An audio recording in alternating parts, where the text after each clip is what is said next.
Hi, I'm Gordon Lamphere with the Real Finds Podcast, a podcast series where we interview key entrepreneurs, scientists, and activists who are shaping real estate and, as a result, our world. On today's podcast, we have Hanna Henley. Hanna is an associate with Cushman Wakefield's Tenant Advisory Division in Dallas.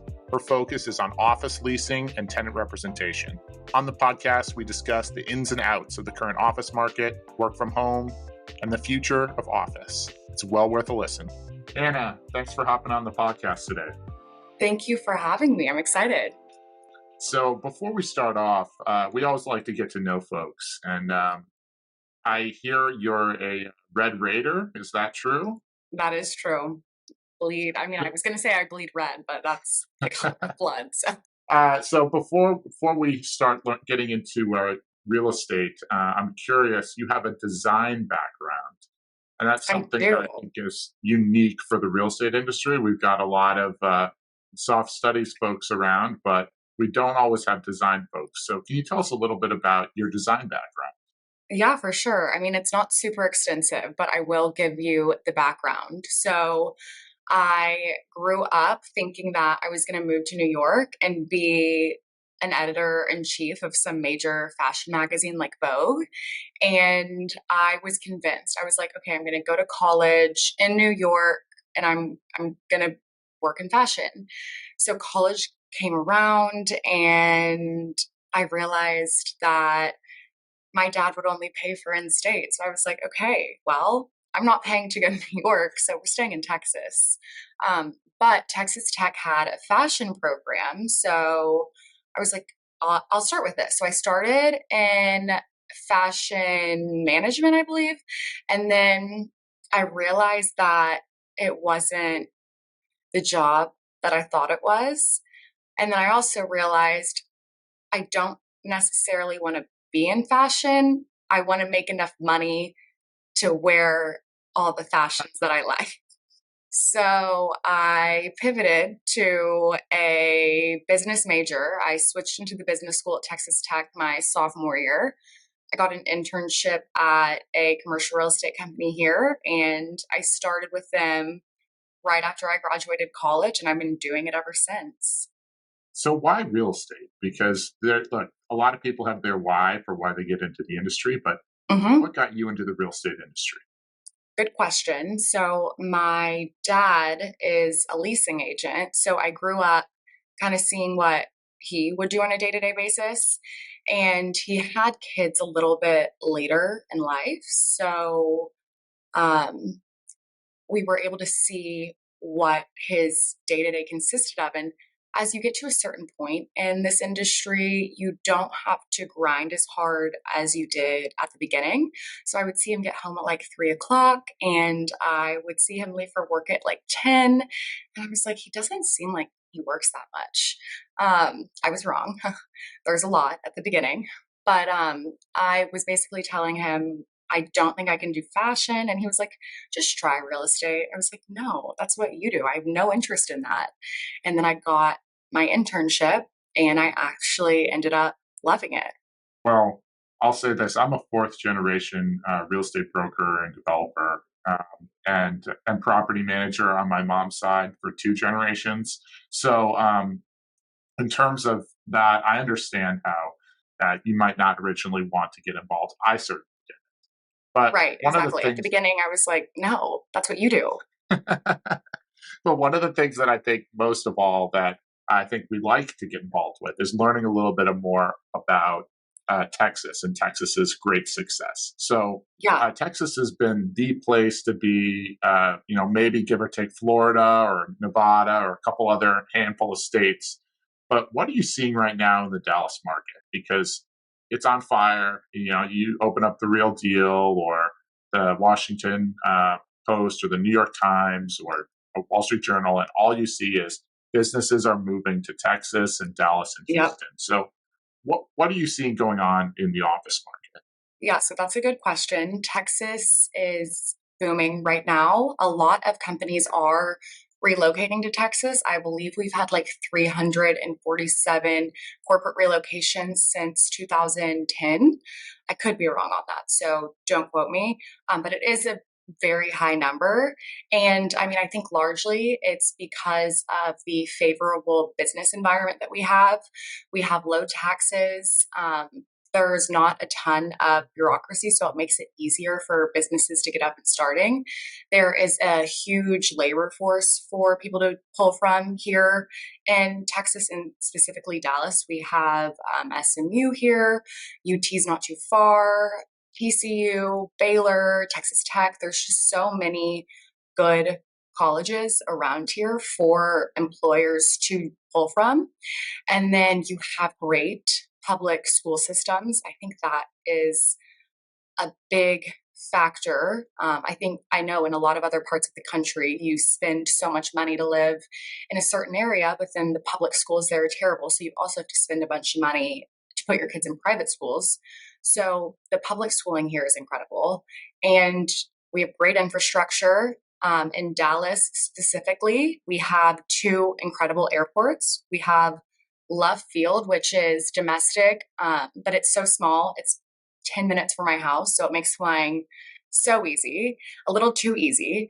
And then we also have DFW, and that airport is actually the second busiest airport in the world. So we just have a lot of different parts that make doing business a bit easier here as opposed to other parts of the country. And it's a lot more affordable, Affordability, logistics, and universities certainly drive growth. In right? terms of going along that path, I wanted to double down and touch on something. Hmm. So, one of the things you mentioned was affordability. And do you Right. think that's the primary driver ultimately when folks are looking at moving businesses, or are you seeing additional factors that are really driving growth in the Texas market? So I think affordability is a big one. I think the central location is very helpful. I would say that the tax regulations we have here make it very favorable for businesses to relocate. The only thing that definitely sways people the wrong way sometime, and I don't blame them, is the 110-degree heat we're experiencing right now. Um, but no, I mean, I do think that affordability is a big part of it, along with a few of the other factors. Look, I lived in the South for almost 5 years with my wife in Louisiana, so I understand the heat. In terms of the heat, and one of the things that's happening is conversation about return to office is heating up, right? And so we have the conversation. Some folks are kind of in the right sizing camp, downsizing, whatever you want to call it. Some folks are in the camp of, oh, things are going to be generally the same. I think those folks are probably wrong. And then there's the folks that say office is dead, right? What are you seeing in terms of the Dallas market, and what do you see the future of office in the Dallas market looks like? So, right now, we are seeing trends that are relatively consistent, I would say, in other markets. But the biggest trend we're seeing right now is flight to quality. In order to entice your employees back to the office, you need to give them an experience. So we're seeing companies that typically were in 100,000 square feet downsize to maybe 30,000 square feet. And they're able to move into much nicer buildings, but pay a consistent amount with what they were previously paying, or sometimes even less, just because they're occupying so much less space. So, a flight to quality, and I would say at least like a 30% decrease in size is big. And then prior to COVID, I think it was very important to office where the CEO lived, so somewhere near where specifically the CEO was. Nowadays, we're seeing companies be a lot more cognizant of being in a central location that's easy for all employees to get to. So, one of the things that we're able to do at Cushman is just provide a general meet if they give us the addresses of their employees. So, now we're finding people really rethinking where their headquarter location is. um, and then, I mean, I would say amenities in a building are obviously important. More so, I think they just check the box that the building has it. I think it's funny. There's always the most beautiful fitness centers in these double class A buildings, but no one's ever in them. So, I mean, I do think having amenities is important, but in terms of what people are really focused on is its location. So, the main trends are just decreasing in size, flight to quality, rethinking where your office is, and creating a hybrid work schedule. Like you said, I don't think that people will ever be in office like they were before. And, I personally see the benefit of getting to create your hours a little bit more. So I do think that this hybrid work schedule that we're in is going to stay, and I'm happy about that. I think it's good, but I think people will still be going into the office Tuesday, Wednesday, Thursday, work from home Monday, Friday. Um, but yeah, being able to have a hybrid work schedule is huge. I know Harvard Business Review, and there are several studies that I've even done videos on that uh, talk about the focus of location and how location is ultimately driving quality. What are you Mhm. seeing your clients looking for in location besides obviously location close to their homes? Yeah, so location close to homes is important. But now it's walkability. So, how walkable is the building? Are you able to walk to any restaurants? Is there any walkable fitness? Is there a walkable place to do happy hour? People are also really wanting to be in the mix of everything. They want to be in the hustle of the business climate. So, I think just feeling like they're in a building that has a lot of energy. And typically you're going to find that in your here specifically in Uptown and Knox Henderson and even, Legacy Frisco. That is a suburb of Dallas. And a lot of people have started relocating there because they've done such a great job at building these I campuses. And it's a campus of multiple buildings. There's restaurants, there's multiple gyms, there's different conferencing facilities. So I would say the biggest thing is just being walkable and being a place that people actually want to go and work at every single day. Like I walk in some of these call centers and it's like these super gray, high cubes with like no windows and it's just depressing. I'm like, I couldn't do that. So I think just creating an office environment that you would also want to work in. Well, I think you're a little too young for the 90s movie Office Space, but that was I really have seen it. Yeah. that is really what most of the office market was in the mid to late 90s. And It's uh, so bad. I'm like, this is so not it. Like I walked in and I'm like, oh my God. But yeah, we're also seeing a lot more subleases. Um, Prior to COVID, people weren't as interested in sublease space, but now it's actually a really good bridge that people are finding. It's typically fully furnished, below market rates, and shorter terms. So we're seeing a lot of people move into subleases right now. And I think it's just a way for them to dip their toes into whatever market they're in or whatever building they decided to office at. Sublease space it's popular right now. so I wanted to touch back on one additional thing that you mentioned earlier, and that goes to what we just talked about, quality. Quality is ultimately what's driving a lot of growth in the market.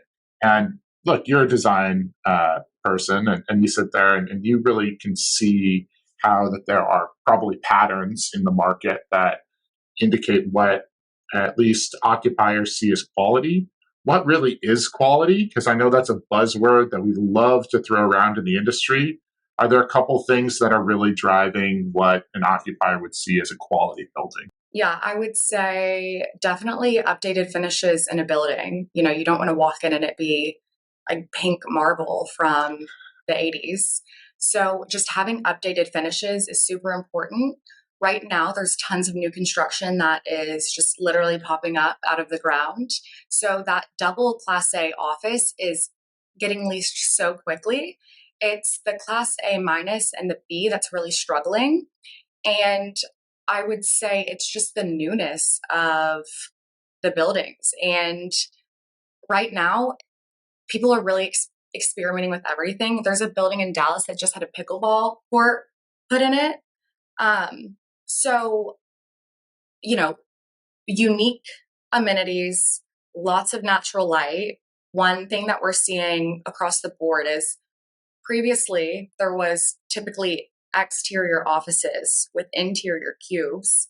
Now we're seeing a lot more interior offices with exterior cubes just because it allows so much more natural light in the space.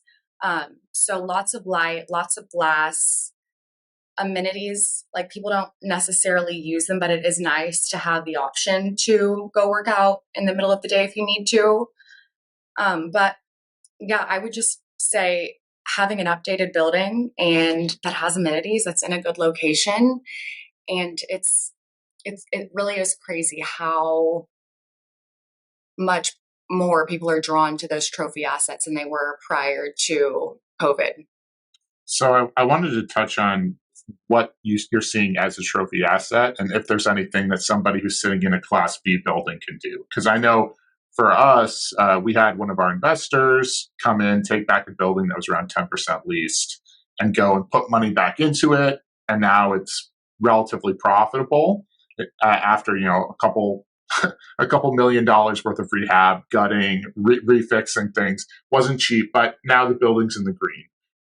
And there are certainly other folks in the Chicago market, like Bellworks, that have done it very effectively, put more than that into it. Um, are there things that landlords can do in the Dallas market to up their building from that B to an A minus or an A building, or are you seeing, like a lot of other markets, we're starting to see potential conversions, be it San Francisco, New York, uh, we're seeing it in Mexico City. Is there a way out for that B landlord, or does the B landlord have to just take their lumps?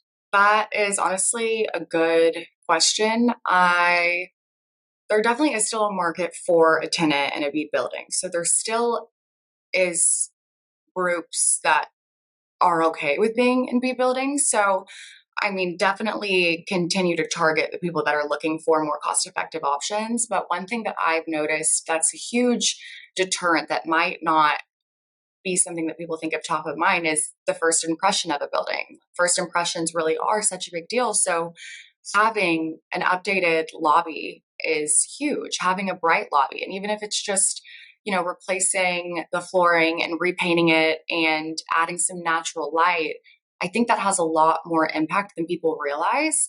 Because I've gone on tours with clients and they walk in the building and like they step foot and they're like, no, this isn't it. Nope, next building. And I'm like, well, we haven't even seen the space, but they already made their mind up that they don't like how it looks. So definitely taking the time to update someone's first impression in the building. Also, just doing smaller things like making sure that it's upkept on the outside. That kind of goes hand in hand with the updating of a building, but just make sure it looks refreshed and fresh and clean.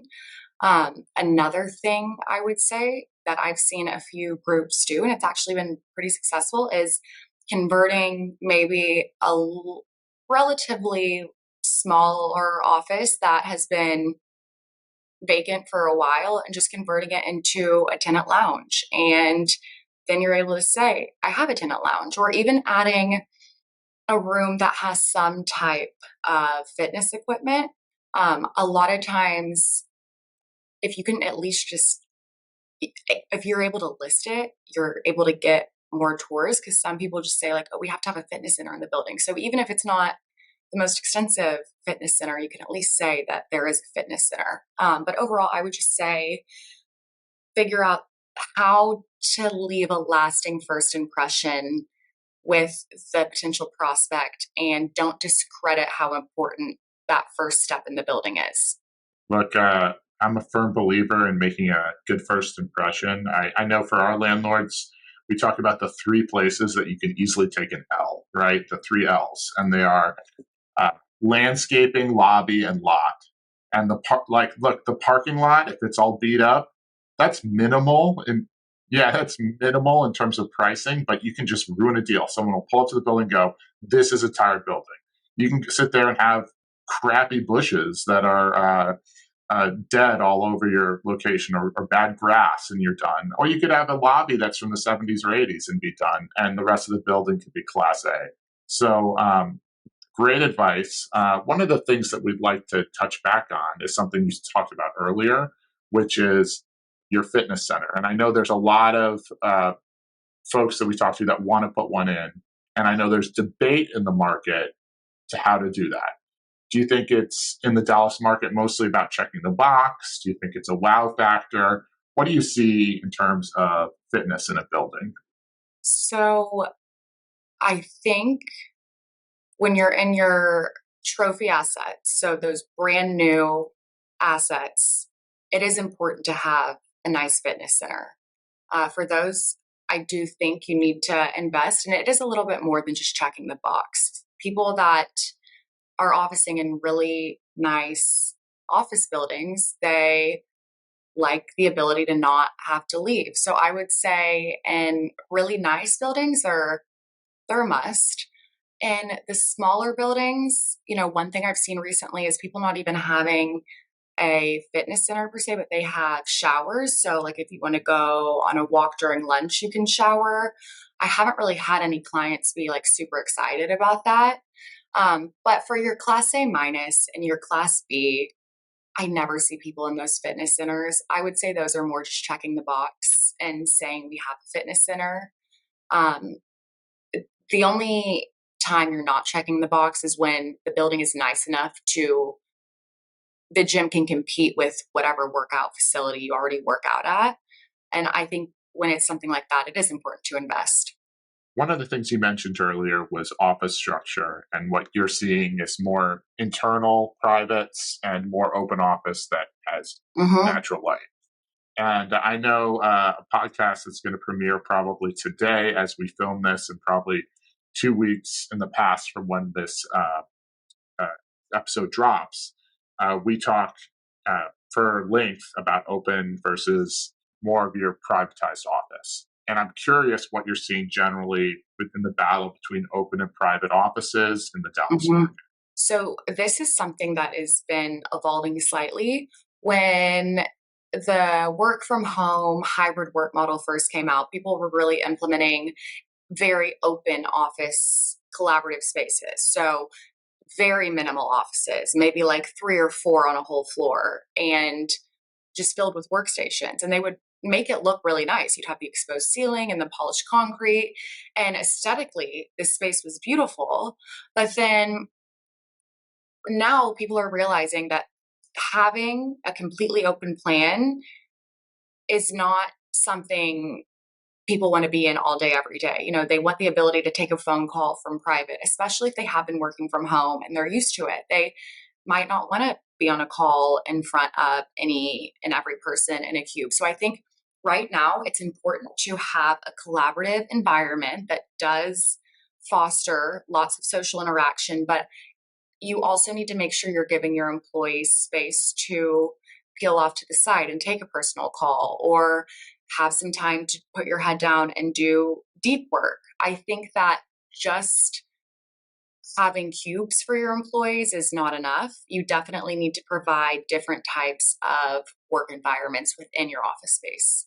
Where I sit here, there's a Fortune 500 company I can see out the window. There are several other major companies, and Hewitt, Zebra, that are using a model that's a little different than traditionally 90s, early 2000s, where they have installed private spaces. Those installed private booths to call, installed private booths to do deep work. Is that something you're seeing in the Dallas market, where an individual or a landlord might not need to do that on their own in terms of built-ins, or is it a situation where you think we're starting to see that as uh, an exception to the rule in the Dallas market? People definitely love those call rooms. I think that those are important. I've seen landlords recently put those little call room booths in their lobby.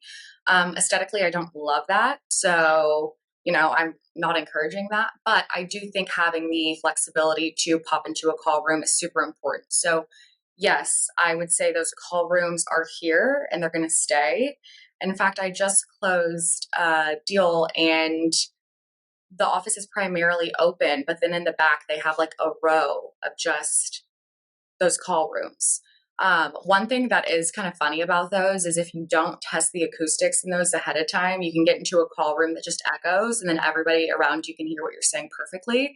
So before you commit to a certain style, like do a little test in it to make sure that it's like padded enough to where not everybody around you can hear your conversation. But I think those call rooms are a great gap if you have open office space and don't want to do full or more build out. Those are just easy. You can pop them in the space and it does give more privacy to your employees. Speaking of privacy, a lot of employees love the privacy of work from home.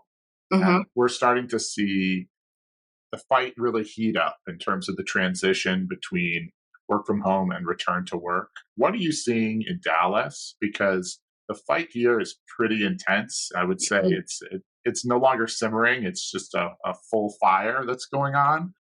So, number one deterrent to go to work is the commute. So, that has been something that people have pushed back on a lot. Is just, I don't want to have to drive. So, that goes hand in hand with the first thing we talked about, which is the location. So, if you're able to get a location that employees are happy with, they're a little bit more agreeable to go into the office.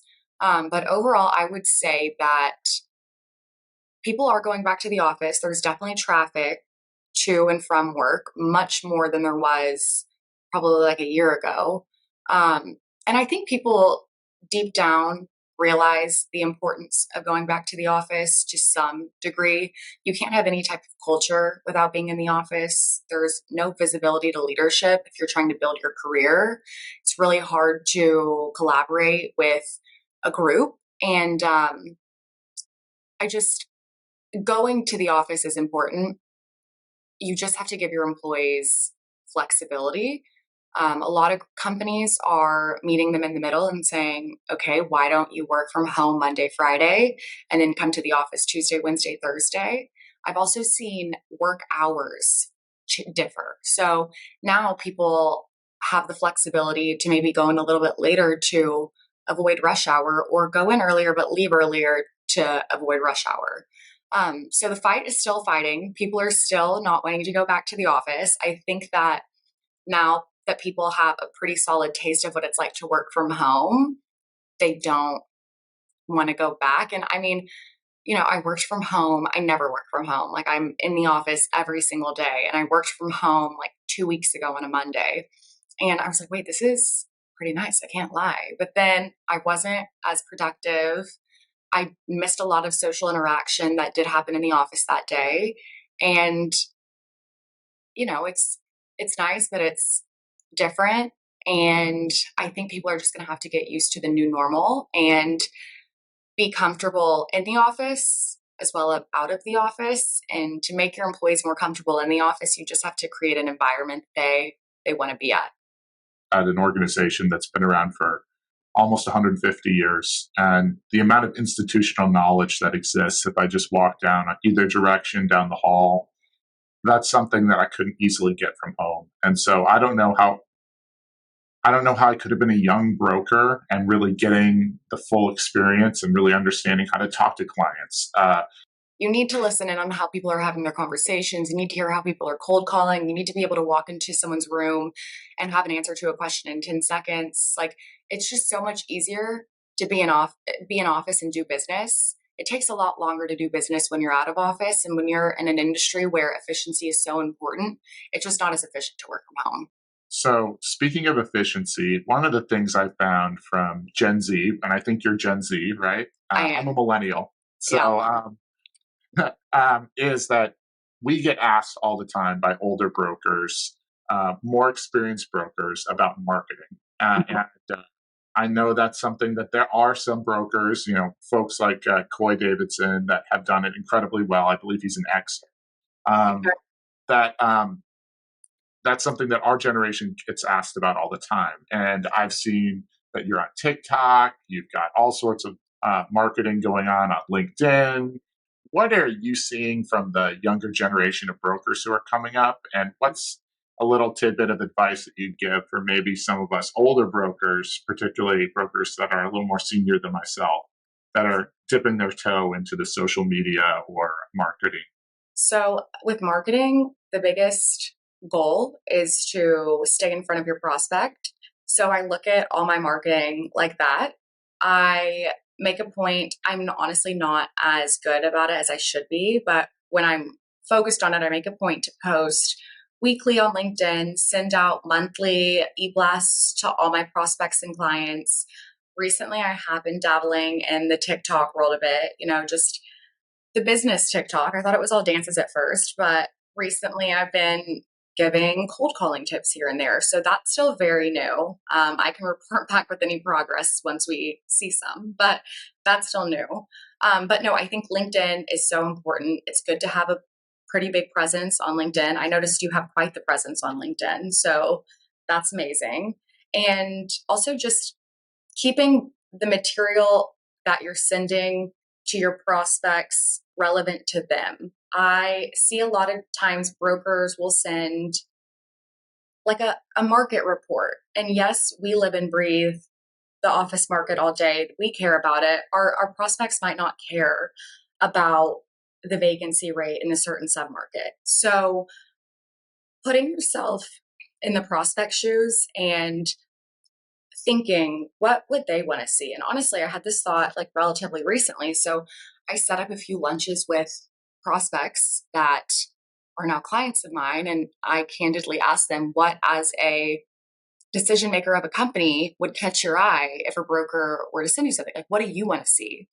And as no surprise, they were like, I don't care about the vacancy rates and the, you know, just the intricacies of our business that it might not be as applicable. They want to know, how people are getting back to the office and how to get employees back to the office and what people are looking for within their office space and what their competitors are doing. So I think that being more in touch with what it is your prospect actually wants is big. And then creating material that is visually aesthetic. I think that's just kind of the design in me. A lot of times people will put together marketing material and it just looks so off the shelf, very corporate, with no thought that went into it. So, I set time aside through my week specifically for marketing, just to think through like, what am I going to do for marketing? What do people want to hear about? How am I going to create it? So just always thinking ahead and having your prospect in mind. Another thing that I do, I mean, I can't really see a lot of like senior brokers doing this, but I go on Pinterest and I like just have business inspiration boards. So like different branding that I like. I think it's actually funny that residential real estate agents, they're kind of ahead of the curve with marketing. They're Oh, yeah. very, yeah, they're very good with marketing. So I like to creep on lots of residential agents and, not copy, but definitely take a few ideas from it. So, yeah, with marketing, I think it's important to be as top of mind as possible. So, be on as many different platforms as you can be and be consistent, but not too consistent. Like, you don't want to annoy them to the point where they want to unfollow you, but you do want to give them information. Look, I think Pinterest is probably one of the most underutilized I parts of love our it. days. I got off It's so Instagram recently and instead of like when I wanted to scroll on Instagram, I would scroll through Pinterest and it was such a good month for me. It's very underutilized. so talking about underutilized things, I wanted to double back on LinkedIn, and I Mhm. know LinkedIn is one of the most hated on aspects of social media. What do you see as the use for LinkedIn with your clients? Because there's so many people that all they do is dog it, but I think there's a lot of applicability, at least in our industry. People in our industry, especially that are client facing, need to be on LinkedIn. That's where you're going to find your prospects. And it's social media to connect with your prospects. I think that people forget that a huge part of our business is building relationships. And I think they overlook that you can build relationships on LinkedIn. So if people are not on LinkedIn, 100% think that they need to get on LinkedIn and just posting relevant information. I would say once a week. You just have to show that you are a thought leader, that you are an expert in the industry that you are in. And then a lot of my days are spent cold calling. So I like to use it in a prospecting way too. I'll make a call and then I'll add them on LinkedIn and then I'll send them a LinkedIn message, just other ways to hit your prospects. I actually have the premium, so I'm able to see who views my profile. So that's actually kind of creepy. Like if I see a prospect view my profile, I will call them, but I won't necessarily be like, hey, I saw that you're looking at my LinkedIn. I just am like, this is a good time. They just looked at my profile, so I'm top of mind. Um, so yeah, I think using it to build your brand and also stay in front of prospects and get in touch with prospects are the three biggest reasons to use it. But I've gotten a few deals off of LinkedIn. So yes, 100% be using LinkedIn and just get on it like it's a social media. It actually becomes kind of fun once you get to a certain point. Now I can scroll through it and I actually learn a lot about the Dallas market and just the market overall because lots of people post about it. Oh, the other So, thing, this is the last LinkedIn thing. I connect with really anybody.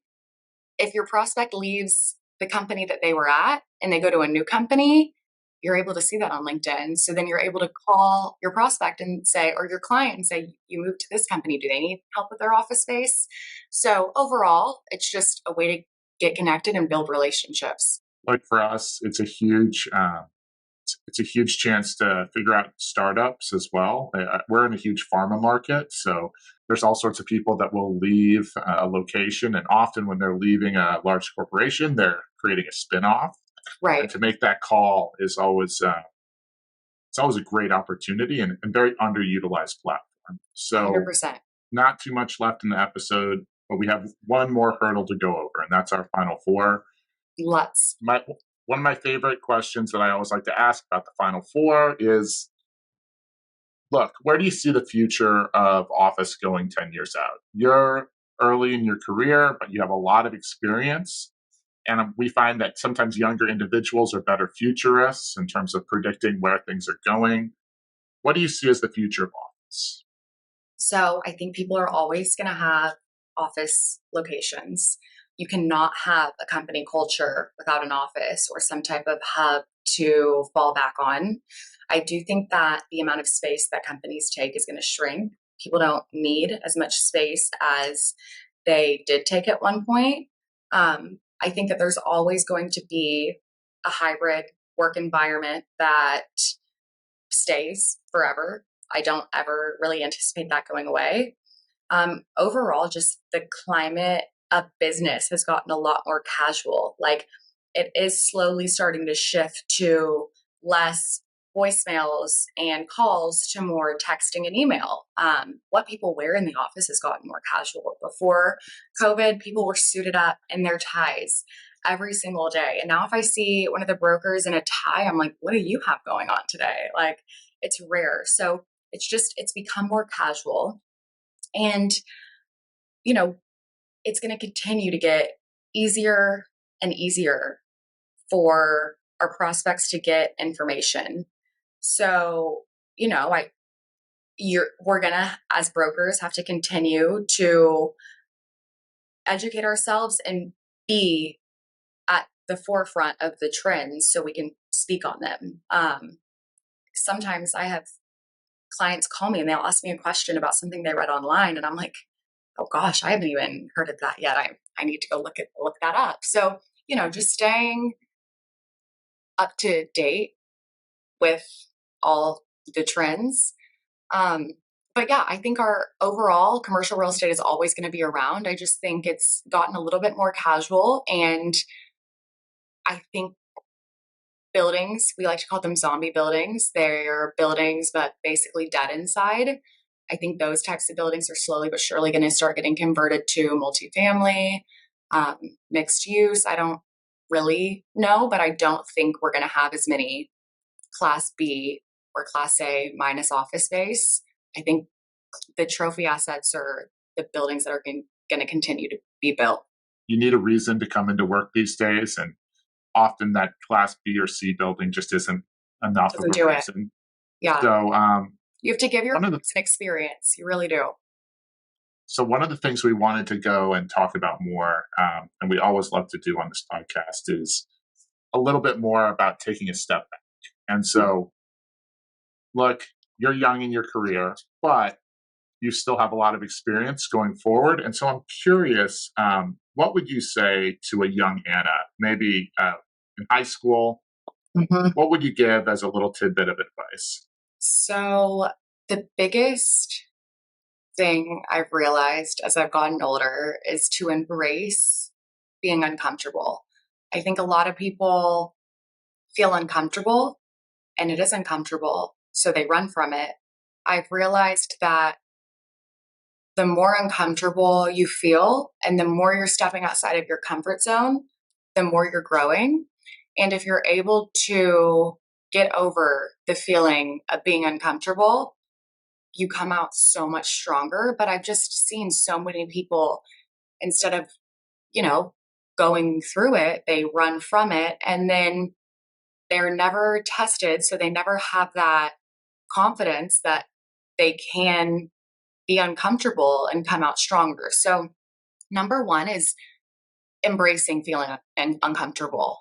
Sometimes when I am having a bad day or there's just stuff that's not going on, I've learned to change my mindset and my perspective because now I know that something is going to come from it. I'm going to learn something. I'm going to get stronger at something. So, being okay with being uncomfortable, I think, is huge. And then there's a lot of noise in any industry, but specifically in this one, there's just a lot of no's. There's a lot of people that tell you you might not be cut out for it. There's people that, have big egos that might not be the nicest. It's important to just put your head down and put blinders up. Like, you don't need to worry what other people are saying or thinking. You just need to get to work and take care of what you need to take care of and not worry about everything else. I think a lot of times people spend way too much time worrying and not enough time working, that what they're worrying about comes true because they're not working. So just do the work, put your head down and ignore and block out the background noise. Look, I don't think any of us in this industry could go and make cold calls if we weren't able to be a little bit uncomfortable. It Uh, sucks. Like, even to so, this day, I still am like, okay, time to make my calls. but I think that's fantastic advice. One of the little bits of advice that we always like to give on the podcast is to reach out to somebody and give them a book that they Mhm. should read. Look, the whole reason is to get new perspectives. And I'm curious, what would be a book that you would recommend to somebody who might be listening today? I'm a big reader. I love reading. I right now I'm rereading Shoe Dog. It's Phil Knight's All right. documentary, Yeah. autobiography on his life and basically building Nike. Every time I read that book, I'm always blown away by the amount of hurdles he went through to create Nike and build it to what it is.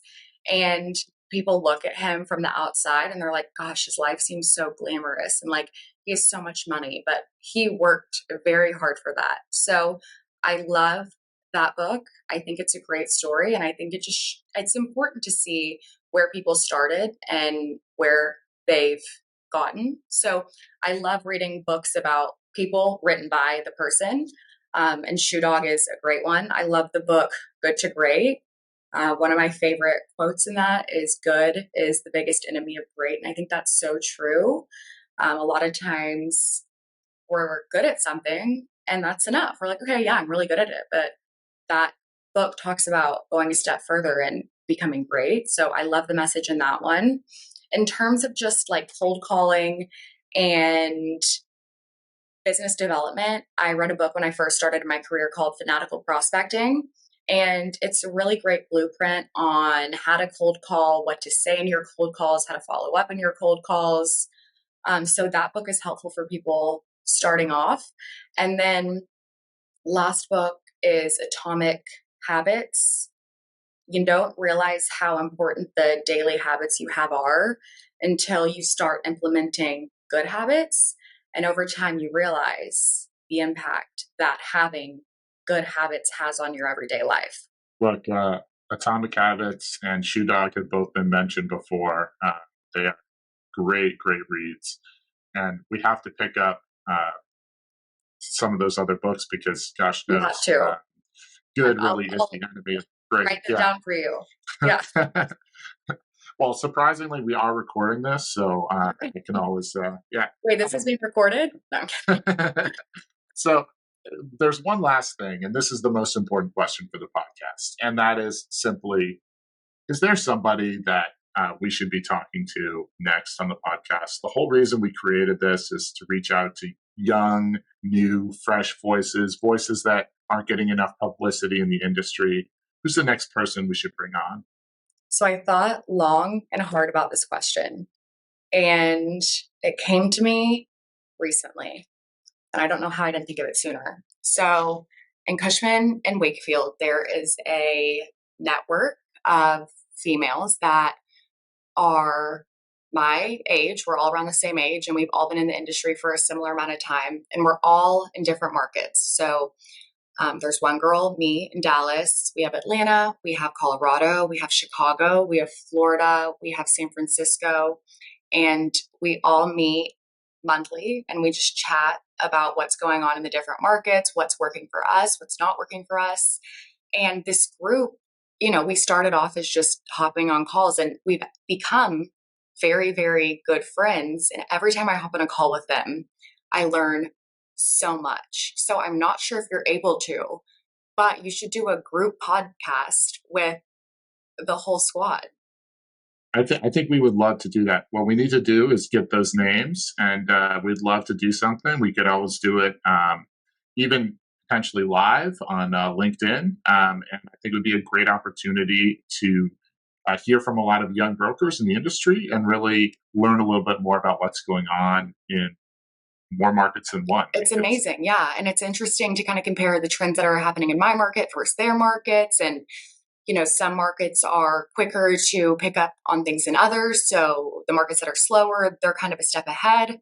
But that call that we have monthly and we have a text, like a group text that's going daily. So just having that support system and all of this is huge. Thank you so much for hopping on. That sounds like a huge opportunity. And before we go, we have one final question. And that's simply, what's the best way for somebody to reach out to you if they want to get in contact? I would say LinkedIn. I'm always checking my LinkedIn messages. I'm public on Instagram. I'm back on the app, so I always check my DMs there. I'm new on TikTok, and we're trying. So if you're on TikTok, follow me. And my email is just hanna.henley@cushwake.com.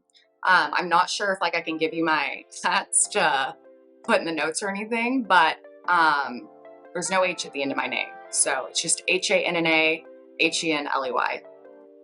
Hanna, thank you so much for hopping on, and we have to have you on in the future. Absolutely. It was so great getting to talk with you. Thanks again to Hanna. If you enjoyed the podcast, please give us a like, a follow, or a review. Your comments, interactions, and subscriptions truly matter and help us continue to provide quality guests. You can follow us on YouTube, Spotify, or wherever you get your podcasts. I'm Gordon Lamphere, the Real Finds Podcast. Thank you for listening.